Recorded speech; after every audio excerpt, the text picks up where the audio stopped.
How's it going, guys? It's K Cars, and today I'm going to be doing a full in-depth review of this 2017 Jeep Wrangler Rubicon Hard Rock. So before I actually begin the review, I'd just like to say thank you for all my new recent subscribers. If you're new to the channel and you like what you see, make sure to subscribe, comment, and like. It really helps me out, and I really appreciate seeing all the comments that you guys leave. And yeah, I'll reply to pretty much any comments that you guys have, any questions that you want to ask. So let's get started with the review. So the first thing I want to talk about are these new LED headlights, which are new for 2017, and they come standard on the Sahara and Rubicon models. The high beams are 90% brighter than the halogen lights from 2016, and the low beams are 63% brighter. These headlights also use 67% less power than the halogen lights. You also get LED fog lights. If you option for the cold weather group on the Sport S and Rubicon trims, you get these BF Goodrich tires on 17-inch wheels. You also get these all-weather floor mats and heated seats. The Jeep Wrangler JK has had the same looks on the outside since the 2007 model year, which isn't really a bad thing. Up front, you have the classic 7-slotted grille with round headlights and turn signals. These trapezoidal fender flares keep mud and dirt contained around the tires and off of the paint. The flat windshield continues to be foldable flat against the hood. The doors are still removable, and so are the hard and soft top roof options. It has skid plates and optional rocker panel guards to protect the Jeep's critical parts from damage. A lot of die-hard Jeep enthusiasts laughed at the idea of a 4-door Jeep Wrangler, but as you see here, you have a lot of interior space, especially in the trunk. The Rubicon Hard Rock and a few other special edition trim levels come with a 3-piece steel bumper.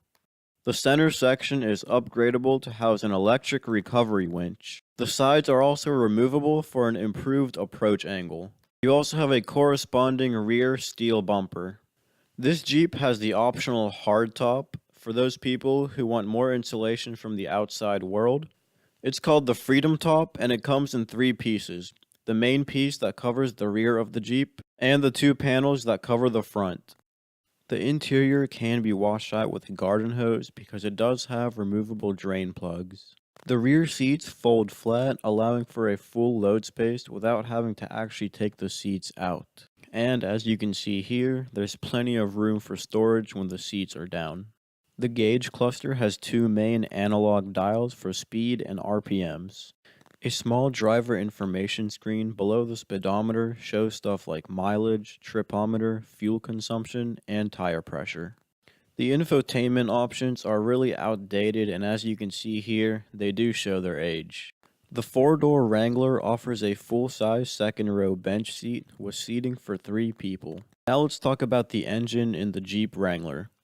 So it has a 3.6-liter Pentastar V6 that has been in the Jeep since 2013. It has 285 horsepower and 260 pound-feet of torque. It has 2 transmission options, the standard 6-speed manual that you see here, and the optional 5-speed automatic.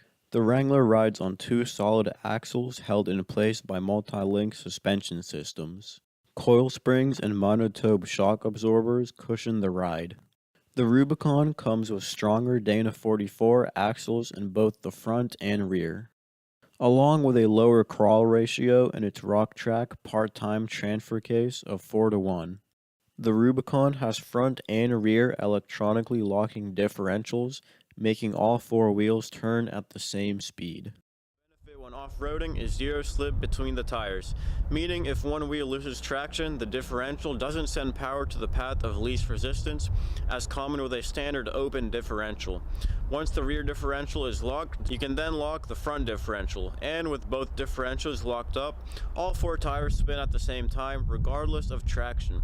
The only downside is difficulty in turning, since the outside wheel cannot turn faster than the inside wheel. Wrangler has mostly old-school proven off-road technology, but Jeep engineers have kept it modern and safe with driver aids like electronic stability control, electronic roll mitigation, and trailer sway control. It also has hill start assist and brake traction control, to further help the Wrangler in slippery conditions. Now let's talk about some of the pricing for the Jeep Wrangler.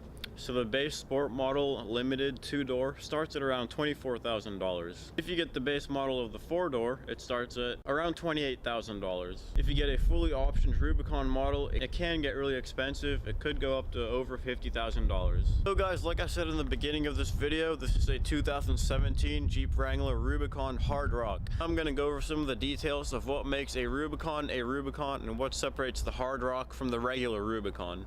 The standard Wrangler Rubicon comes with flush-mounted rock sliders. They don't provide the level of body protection that these extended rock sliders do. The rock sliders that come with the Hard Rock are strong enough to support the weight of the Wrangler while keeping rocks and tree stumps from smashing into the doors, which is extremely critical on the long wheelbase Wrangler Unlimited. This power dome vented hood is specific to the Rubicon Recon, the Chief, the 75th anniversary, and the Hard Rock. This vented hood actually is functional because it helps to extract hot air from the engine bay. The Rubicon trim has actually been around for a while. It first debuted on the Jeep Wrangler TJ back in 2003, and it's actually named after the famed Rubicon Trail, which is a demanding 22-mile trail cut into the Sierra Nevada mountains in Northern California. Since its introduction, the Wrangler Rubicon has come with an upgraded 4-wheel drive transfer case, locking differentials, and more aggressive tires.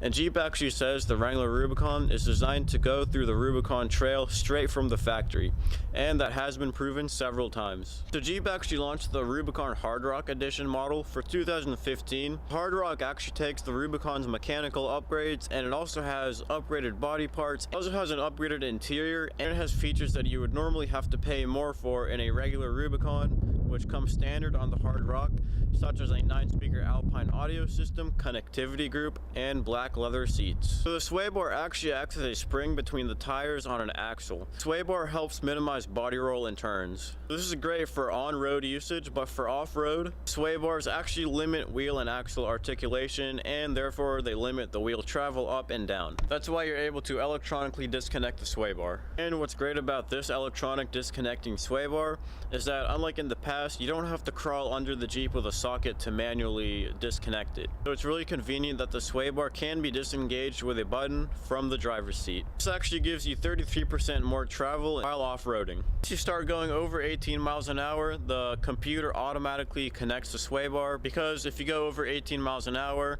with the sway bar disconnected, it can be very shaky and unsafe. So I know I already talked about this steel front bumper, but Jeep only uses this on special trims like the Hard Rock and the Rubicon Recon. This steel bumper includes a thick skid plate for added protection, which replaces the flimsy plastic guard on the standard Wrangler. Another cool feature is that the tow hooks are now painted red. The rear bumper is also steel, and it has the Jeep logo on the driver's side, as you can see right there. It also has a cutout for Mopar's optional frame-mounted spare tire carrier. The Hard Rock also gets an extra rear tow hook, giving the Jeep 4 recovery points.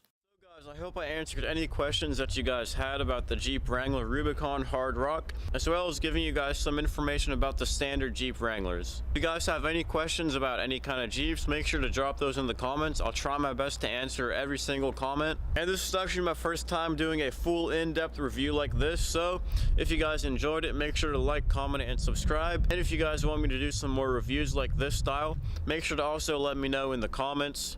And also just give me some suggestions for future videos, and I'll definitely have some more Challenger content coming up here really soon. I'm actually getting ZL1 add-ons, rock guards for that car, and we are going up to OST Dyno to get the long tube headers and callus mid pipes installed in 2 weeks, so that's really exciting. I'm going to make a few videos up there showing you guys the install and dyno runs and everything like that. So make sure you guys are definitely subscribed to this channel. And once again, I just wanted to say thank you for all the recent support that I've been getting on the channel. It really means a lot to me, and I have a lot of fun making these videos. I have done some off-roading in this Jeep, so make sure to check out my channel for those videos. I'll probably link those in the description. Also, if you're interested in watching a tutorial on how to drive a manual transmission, as you guys know, this Jeep is a manual, and I made a tutorial video with this Jeep that's also on my channel, so make sure to also go check that video out. I'm going to link all the off-roading videos and the manual transmission tutorial in the description of this video, so make sure to check those videos out. So yeah guys, once again, if you like this video, make sure to like, comment, and subscribe.